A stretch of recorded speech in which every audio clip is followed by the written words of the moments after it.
Assim fechamos o segundo pior mês da história da Bolsa Brasileira. O Ibovespa, principal índice da Bolsa Brasileira, fechou o mês de março, hoje, 31 de março, vou colar aqui do lado, caiu menos 29,90% em somente um mês. Somente em março de 2020, quase 30%, segundo pior mês da história da Bolsa Brasileira. Perde somente para agosto de 98, em que caiu menos 39,55%, 10% mais de queda. Em 98, por conta da crise russa, era lá no auge da crise da desvalorização do rublo, da moeda russa.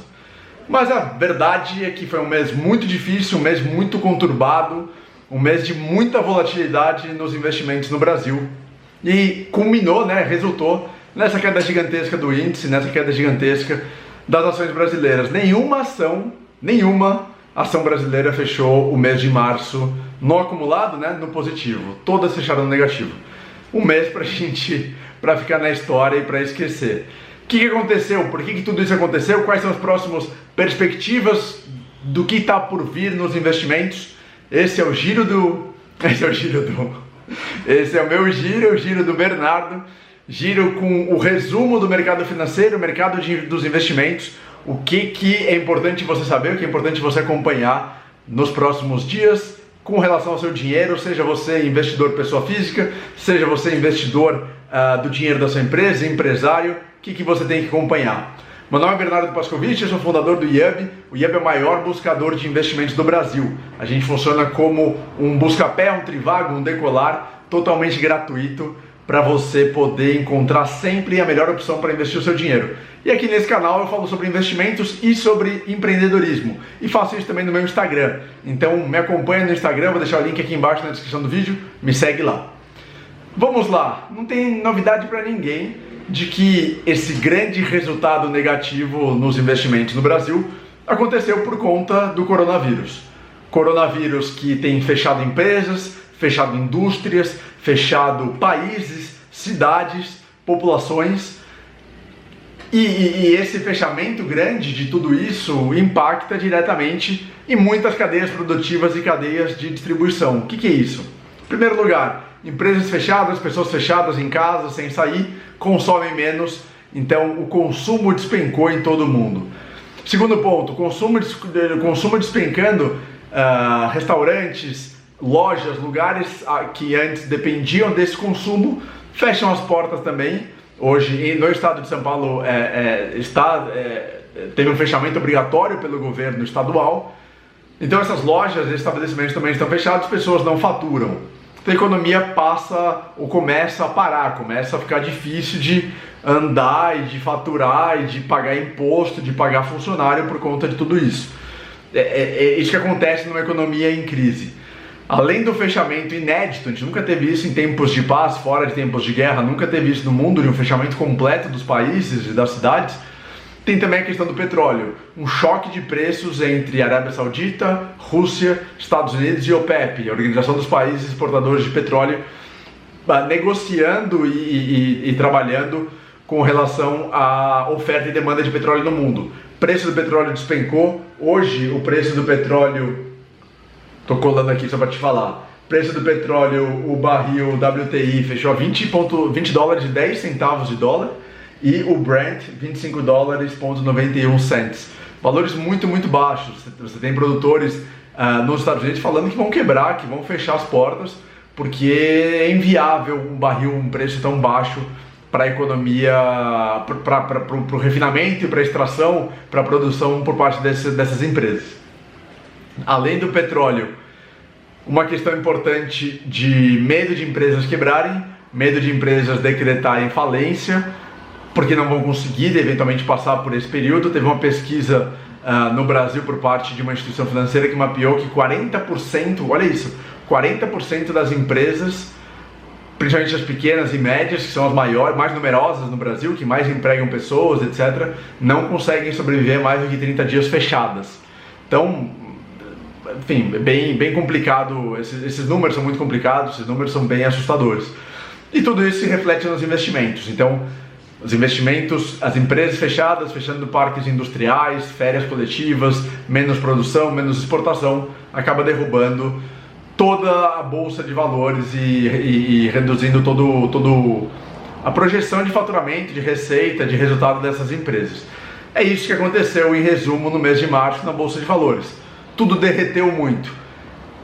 O que aconteceu nos outros investimentos? Vamos olhar um pouquinho para a renda fixa. Em renda fixa, a gente teve também em março a redução da Selic de 4,25% ao ano para 3,75% ao ano. A redução de 0,5%, porque é uma ferramenta do governo, uma forma do governo incentivar o consumo, incentivar, colocar mais crédito na economia e incentivar o consumo para a economia não travar por completo. Mas, já falei aqui em outros momentos, em outros vídeos, falei no meu Instagram também, se está todo mundo fechado em casa, está todo mundo impedido de sair, de consumir, de ir a lojas, cinema, viajar, como que você vai colocar mais crédito, mais consumo na economia se ninguém pode consumir? Então, uma situação difícil também para esses instrumentos do governo federal e do Banco Central, mas a realidade é que a renda fixa também perdeu parte da sua atratividade, tem perdido reunião atrás de reunião do Banco Central, do Copom, tem perdido essa atratividade, essa rentabilidade da renda fixa por conta de tudo isso que está acontecendo. E mais cortes na Selic representam menos rentabilidade também na renda fixa. Olhar um pouquinho para fundos de investimento. Fundo de investimento a gente precisa entender onde que eles investem. Então, qual que é a política de investimento do fundo, qual que é o portfólio, onde que eles deixam o seu dinheiro. E aí, no caso dos fundos de investimento, fundos muito focados em renda variável, em ações, também sofreram muito, também tiveram grandes desvalorizações. Fundos menos focados, mais focados em debêntures, em renda fixa, em dólar, aí você tem alguns fundos que foram muito bem, que tiveram uma grande performance e um grande resultado por conta de uma diversificação maior ou por conta de outras estratégias de investimento. Mas março foi sim um mês muito difícil para todos os investimentos. Todo mundo com dinheiro, seja na renda fixa, nos fundos, em ações, teve um mês muito difícil, um mês conturbado, um mês preocupante. Perspectivas para o futuro, né? O que a gente pode esperar de abril? Será que abril vai ser pior que março? Será que abril vai ser igual a março? Será que abril vai ser melhor do que março? Minha opinião e minha visão é que as coisas ainda podem se agravar antes de começar a melhorar. Vamos lembrar que o pico do coronavírus não chegou no Brasil ainda, não chegou nos Estados Unidos e está chegando na Europa. Os números da Europa têm piorado e a China voltou a ter um aumento de casos. É uma segunda onda que estão dizendo especialistas, talvez com um relaxamento das restrições de circulação, uma volta de atividade das empresas. A China pode ter um aumento novamente dos casos de coronavírus. Está tendo uma preocupação grande com relação ao Japão. O Japão tem a população mais idosa do mundo hoje, muito suscetível ao coronavírus e tem aumentado o número de casos e de mortes também do coronavírus no Japão. Esse é o panorama de que, na minha opinião, as coisas podem piorar antes de melhorar. Então, eu sinceramente, aqui é achismo total, tá? Isso aqui não é conselho, desculpa, não é conselho, mas é opinião e é achismo e é especulação, que muito provavelmente não vai ser o que eu vou falar. Mas eu acho que para abril a gente deve ter menos aquelas interrupções da Bolsa de Valores, que caiu mais de 10%, eu acho que a gente vai ter menos do que teve em março. Em março foi recorde da história na Bolsa de Valores, foram 6 interrupções de negociação por conta de quedas quedas maiores do que 10% negativo, acima de 15% negativo. Então eu acho que a gente vai ter menos interrupções, menos quedas tão violentas, porque o mercado já sentiu muito peso do coronavírus e muito peso de tanto pessimismo, de tanto medo, mas acho que a gente ainda vai ter quedas e vai continuar tendo quedas até que seja encontrada ou a vacina, que eu insisto aqui, que para mim o caminho de melhora é ou vacina ou um tratamento eficaz e eficiente contra o coronavírus. Então acho que abril vai ser um mês ainda difícil, ainda de quedas, talvez menos quedas do que a gente viu em março, mas talvez ainda tenhamos quedas, menos volatilidade, mas muito medo, muita imprevisibilidade com base no que ainda pode acontecer. E tudo isso pode mudar da noite para o dia, né? Se a situação do coronavírus piorar, a gente pode ter mais volatilidade e mais queda. Se as coisas melhorarem, a gente pode ter menos volatilidade e menos queda. Quem que pode entrar em investimentos na Bolsa de Valores agora, né? Assim, que loucura! Faz sentido entrar agora? Não faz sentido? Para quem que deveria colocar o pé em ações? A minha opinião aqui continua a mesma que eu tenho falado em outros momentos. Quem que pode entrar agora na Bolsa de Valores? Quem tiver um dinheiro que pode perder completamente, perder 100% do dinheiro. Cada um sabe o tamanho do seu bolso. Talvez você possa perder R$100, talvez você possa perder R$500, talvez você possa perder R$1.000, 5 mil, 10 mil. Cada um sabe o tamanho do seu bolso, o tamanho do seu colchão financeiro. Mas eu investiria somente o valor que você pode perder totalmente. Você vai perder totalmente? Não, você não vai perder totalmente. A menos que você invista tudo só em uma empresa muito arriscada. Então é importante diversificar, é importante investir em várias empresas diferentes. Fazendo isso, você não vai perder todo o seu dinheiro.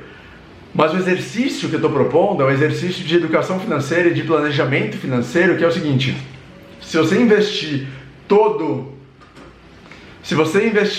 o seu dinheiro e pensando que você pode perder, eu estava vendo aqui um outro dado que eu queria passar para vocês. Se você investir todo o dinheiro que você pode perder, nesse caso, se as coisas piorarem, se as coisas caírem mais, se a desvalorização aumentar, você vai ver o seu preço desvalorizando, mas você vai pensar, olha, se eu perder esse dinheiro, tudo bem, eu investi com a cabeça que eu posso perder. Ninguém quer perder, mas se perder, ok. Então você não vai se desesperar, você não vai entrar em pânico, você não vai vender isso de forma em pânico a ponto de perder patrimônio e de perder dinheiro. Isso é muito importante. Se por outro lado você fizer investimento e colocar o seu dinheiro num montante maior, mais dinheiro do que você pode perder, se as coisas continuarem a cair, você vai entrar vai ficar mais em pânico, vai ficar mais preocupado, vai querer vender, vai querer se desesperar e vai fazer um mau negócio e aí vai perder dinheiro. Então esse que é o efeito. Aí sim você vai perder mais dinheiro ainda.